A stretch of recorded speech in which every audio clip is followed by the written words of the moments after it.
untuk Allah. Selesai. Miskinnya kita jika dalam keridhaan Allah, maka yakin tidak akan pernah susah. Tidak seperti bagaimana orang memandang kemiskinan orang itu. Jika miskinnya dalam keridhaan Allah. Jika kayanya seseorang dalam keridhaan Allah, maka kekayaannya ini bermanfaat. Bagi siapa? Bagi orang banyak. Bagi orang-orang yang ada di sekelilingnya. Ini adalah kaya yang dalam keridhaan. Miskin tapi tidak terlihat susah, ini adalah miskin dalam keridhaan. Doa, minta kepada Allah, ya Allah, jika engkau ridho, hamba ini menjadi miskin, miskinkan hamba. Berani doa begitu? Hah? Berani nggak doa begitu? Waduh. Kalau tidak berani doa seperti itu, berarti tidak yakin Allah Maha melindungi. Bahaya. Jika seorang hamba dia yakin bahwa dirinya dalam perlindungan Allah Subhanahu wa taala, maka dia tidak akan pernah khawatir dalam bentuk apapun. Temukan Allah dalam kesusahan dan temukan Allah dalam kesenangan. Itulah hakikat sejatinya seorang hamba. Ketika dia senang, dia akan menemukan Allah. Ketika dia susah, sekalipun dia akan menemukan Allah. Yang mencatat. Jadi Allah berfirman dengan sebuah perintah. Hei mulut, diam. Mulut disuruh diam. Yang biasanya ketika di bumi ini paling hebat membela diri. Dari ujung kepala sampai ujung kaki luar dalam adalah diri. Diri siapa? Diri sendiri. Ketika di dunia ini paling hebat membela perbuatan tangan, ini paling hebat membela perbuatan mata, ini paling hebat membela perbuatan telinga, ini paling hebat membela perbuatan tangan, ini paling hebat membela perbuatan mulut, ini paling hebat membela perbuatan kaki, ini paling hebat membela perbuatan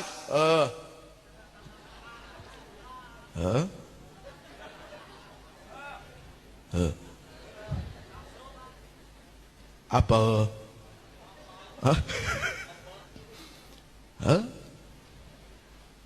Ini yang bela. Seharusnya, ini kalau bicara seharusnya ya, nyuwun sewu para alim ulama mohon maaf lahir batin ya. Seharusnya, kalau kita bicara seharusnya imbal balik, imbal jasa di yaumil mahsyar, karena tangan paling sering dibela perbuatannya sama mulut. Ketika Allah Subhanahu wa taala perintahkan kepada mulut untuk tidak bicara dan terkunci, lalu anggota tubuh yang lain bicara, kan seharusnya ini tangan terima kasih, bekerja sama yang baik di hadapan Allah. Jangan cerita, kan di dunia dibelain sama mulut. Cerita. Hati-hati. Allah punya intel di seluruh tubuh kita. Allah, jangan cerita, kan di dunia dibelain sama mulut. Cerita. Hati-hati. Allah punya intel di seluruh tubuh kita. Ini tangan menjadi intelnya Allah. Ini mata menjadi intelnya Allah. Ini telinga menjadi intelnya Allah. Ini perut menjadi intelnya Allah. Kemaluan menjadi intelnya Allah. Kaki menjadi intelnya Allah. Al-yawma nakhtimu ala afwahihim wa tukallimuna aydihim wa tashhadu arjuluhum bima kanu. Kemudian Allah perintahkan, mulut diam, silakan yang lain bicara. Tangan cerita lancar. Ya Allah, ini tangan anak muda nih ya. Ya Allah, waktu di kamar mandi kanan apa kiri ya? Weh bro, Mana bro? Woi, oke bro? Yo tangan cerita. Aduh. Ini kaki cerita. Lancar. Semuanya. Tidak ada yang ditutupi. Lalu ketika dia sudah cukup berceritanya, kata Allah, udah diam, sekarang mulut bicara. Mulut yang ngomel. Kurang ajar loh. Bukan terima kasih. Waktu di dunia kan gue tutupin. Kenapa lu sekarang ngomong? Itu Rasul tersenyum mendengar cerita dari Jibril seperti ini.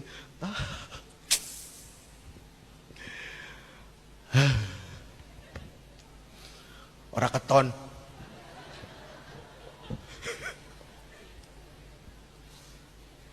Nah, lihat orang yang punya utang, yang dekat jadi jauh. Mau pergi ke pasar, harusnya cuma belok kanan, 5 rumah, 7 rumah sampai ke pasar. Karena punya utang sama 2 rumah setelah rumah kita, akhirnya jalannya kemana? Putar ke belakang. Wah, setengah kampung dilewatin. Kenapa? Takut dilihat sama yang punya utang. Susah hidup tuh. Hutang kepada manusia bikin pusing, hutang kepada Allah padahal banyaknya luar biasa. Tapi sampai detik ini tidak pernah difikirkan bagaimana cara membayar hutang kepada Allah. Urusan utang kepada Allah, mohon maaf lahir batin, jangan yang miskin, yang kaya aja utangnya banyak sama Allah. Jangan yang cuma rakyat biasa, pejabat aja utangnya banyak sama Allah. Jangan yang ustadz juga sama. Ustadz dengerin. Aduh, sama. Cuma nggak ketahuan aja. Dikiranya ustadz soleh aja udah. Model kayak begini ketolong baik sangka orang. Wah, itu Jeffrey pasti soleh. Ketipu. Ketipu. Aduh, ya Allah ya Rabb. Capek. Aduh, situ enak. Sini kan mesti mikir. Habis ini mau ngomong apa lagi nih? Orang keton. Lumayan pulang dari Cilacap dapat bahasa orang keton. Itu. Oke, kita balik lagi. Jadi ibadah itu bukan perlu. Miskin baru perlu ibadah. Kaya tidak perlu ibadah. Karena ibadah ini adalah kewajiban. Kaya wajib ibadah, miskin wajib ibadah. Kan seperti itu. Meskipun ada ibadah berjamaah, salat berjamaah, tetap tanggung jawab masing-masing kepada Allah. Itu hakullah. Allah wajib disembah. Bukan karena Allah kepengen disembah, tidak. Tapi kita yang butuh kepada Allah, bukan Allah yang butuh kepada kita. Kita yang butuh kepada Allah. Tidak percaya silahkan dibuktikan perkara butuh dengan tidak butuhnya.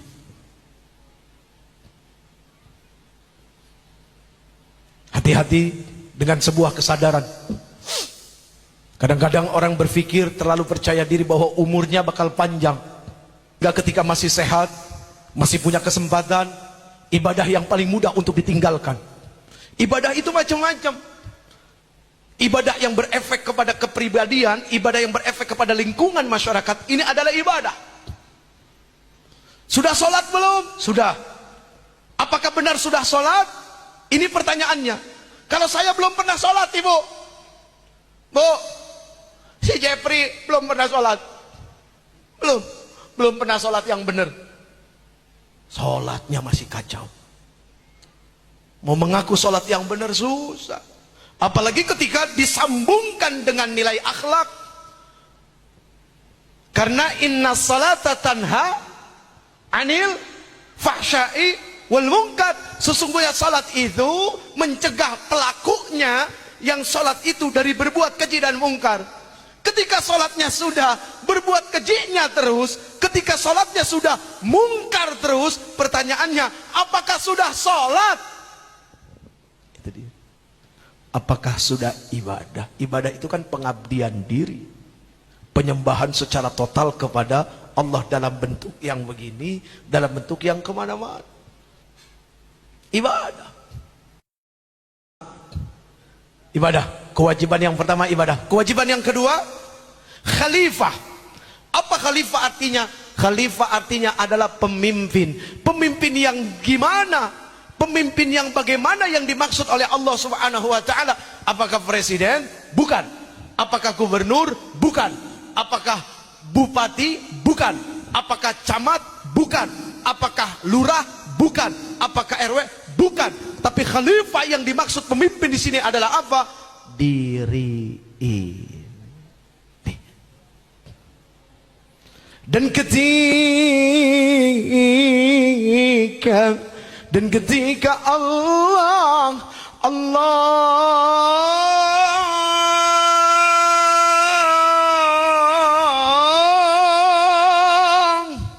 ini kalau pakai terjemahan enak-enak aja nih Pak, mau panjang mau pendek ya. Tapi begitu dibaca Qur'annya panjangnya kelewatan, diomelin sama tajwid.